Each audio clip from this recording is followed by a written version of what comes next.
West Philippine Sea dahil magsasagawa na humuli ng ika-4 na civilian mission ang grupong Atin Ito Coalition. Makakausap po natin ang co-convener ng naturang grupo at siya rin po nagsisilbing presidente ng Akbayan Party, si Ma'am Rafaela David. Magandang araw ho sa inyo, Ma'am, at welcome sa Bombo Radio Philippines, si Bombo Genesis at Bombo Ever po ito. Welcome sa Bombo Radio Philippines. Hello, magandang umaga, Bombo Genesis at Bombo Ever, at syempre sa mga tagapakinig natin na mga kababayan ngayong umaga. Thank you so much for joining us. Kahapon inilunsad po natin yung pong pagsisimula. No? May press conference ho ang grupo ho ninyo para ho dun sa ika-4 na civilian mission dyan sa may West Philippine Sea. Kuha ka siguro kami ng overview. Paano ho natin nakamap itong planong ito at yung details ho nito, Ma'am Rafaela? Yes, kahapon tayo ay nag-announce na magkakaroon tayo ng 4th civilian mission to the West Philippine Sea. 3 beses po nating successfully nagawa ito in the past, bringing to frontliners and fisherfolk needed support and solidarity. Ito pong pang-4 na mission natin. Ang tema naman po natin ay Balik Pag-asa. Dahil gusto nating palakasin ang pag-asa ng mga Pilipino sa harap ng pangharas ng China, and at the same time, ang atin pong magiging destinasyon ay ang isa sa mga frontline sa ating pagtindig laban sa pangharas ng China, yung Pag-asa Island, yung town center ng munisipyo ng Kalayaan na home to several Filipinos na talagang nakakaramdam noong araw-araw na pinalilibutan ng China at gayon din ay nasa harap ng kanilang panghaharas.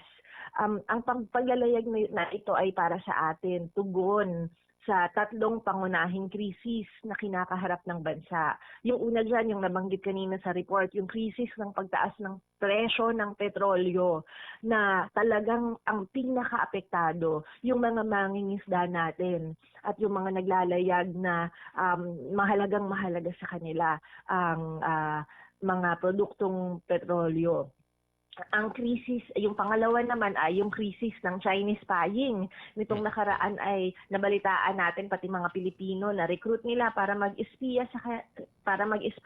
para sa China. At ito ay kailangang matugunan. At yung pangatlo, syempre yung krisis ng pagtataksil ng mga tsinador sa ating mahal na West Philippine Sea.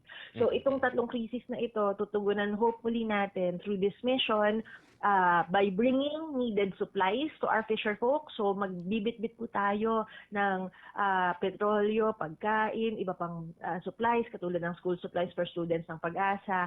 At gayon din syempre ipapakita natin na hindi maghahari ang mga tsinador, hindi maghahari ang Chinese spies. Ngayon po ay March 13 na, Ma'am, ano? So kailan po yung expected date ho natin? And kaugnay nito, paano yung mga preparations natin para ho dito? Ang ating target na paglalayag ay sa Abril. We're targeting yung last weekend. Final dates to be announced to the media because we're also hoping to invite yung mga kasama natin sa media katulad nung nakaraang mga misyon. So sir, baka interesado po ang Bombo Radio. Yung mga detalye po, again, it's going to Pag-asa Island and bringing needed supplies. Kasama po dyan yung mga produktong petrolyo na ginagamit nila, ng mga mangingisda, yung pagkain, kasi ang hirap, wala pong arable land sa Pag-asa Island, so talagang ang pagkain ay kailangan ihatid sa kanila. At gayon din yung may mga estudyante rin po doon, may eskwelahan doon, magdadala po tayo hopefully ng mga makakatulong sa kanilang mga supplies.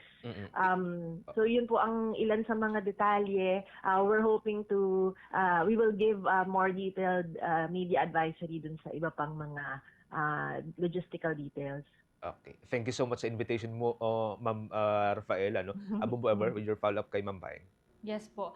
Maliban po dun sa Pag-asa Island, ano-ano pa po yung mga ruta na inyo pong pupuntahan? Dahil nabanggit po ninyo doon sa press con kahapon ay 5 days po itong civilian mission po na ito. So, ang kasama na kasi doon yung ating pre-voyage na send-off na gagawin natin sa either sa Palawan or sa Manila. We're finalizing kung saan yung jump-off point natin. Pero we will have several activities para sa ating land bago tayo maglayag.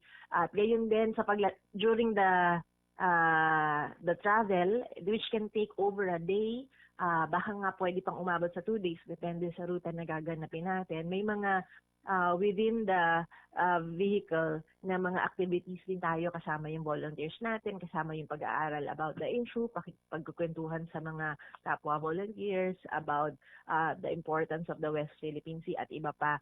At gayon din, dun sa mismong Pag-asa Island ay syempre magdadialogo tayo dun sa mga residente ng Pag-asa.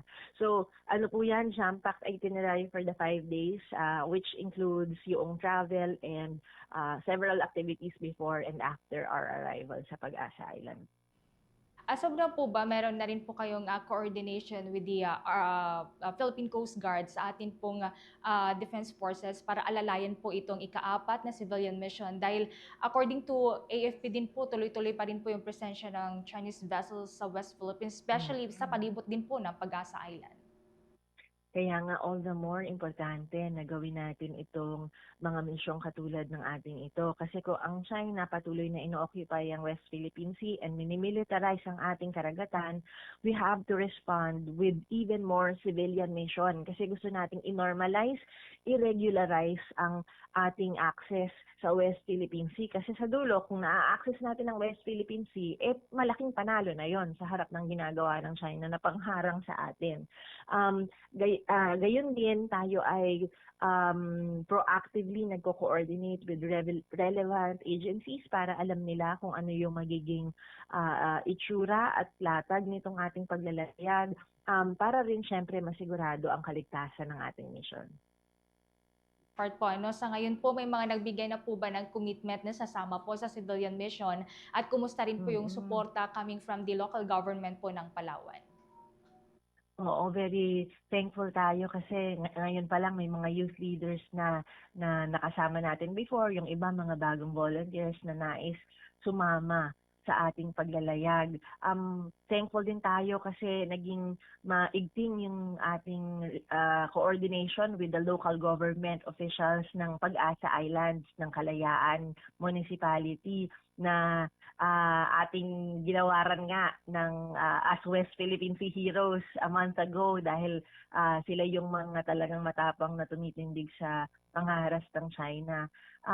Gayon din, yung this March 23, magkakaroon tayo ng pulong bayan sa Puerto Princesa and we're hoping that the local government of Palawan will also be there para makadialogo ng mga mangingisda at iba pang civil society groups na parte ng atin ito coalition. Right, Bomba Jen. Okay. Doon sa gagamitin po natin mga bangka, ma'am, or mga vessel, as of now, ilan po yung target ho natin or in-apply ho natin ng mga vessel na magagamit dito? Ipa-finalize pa natin kung ilan yung magiging part ng ating convoy. Napakahalaga sa atin na makapagbitbit tayo ng sapat na supply sa Pag-asa Island and ensuring din na cost efficient yung ating magiging paglalayag kasi alam natin mataas ang presyo ng petrolyo ngayon at gusto natin ay kung ano yung ating mga bitbit na mga na donasyon ay ang pinaka makakatanggap ay yung mga pinaka-nangangailangan. Swak na swak ito dun sa promotion ng Kalayaan Municipal Tourism Office, ma'am, kasi lately parang nagbigay sila ng abiso na binubuksan yung Kalayaan para dun sa mga nagnais na magkaroon na bumisita roon. Ganun na nga.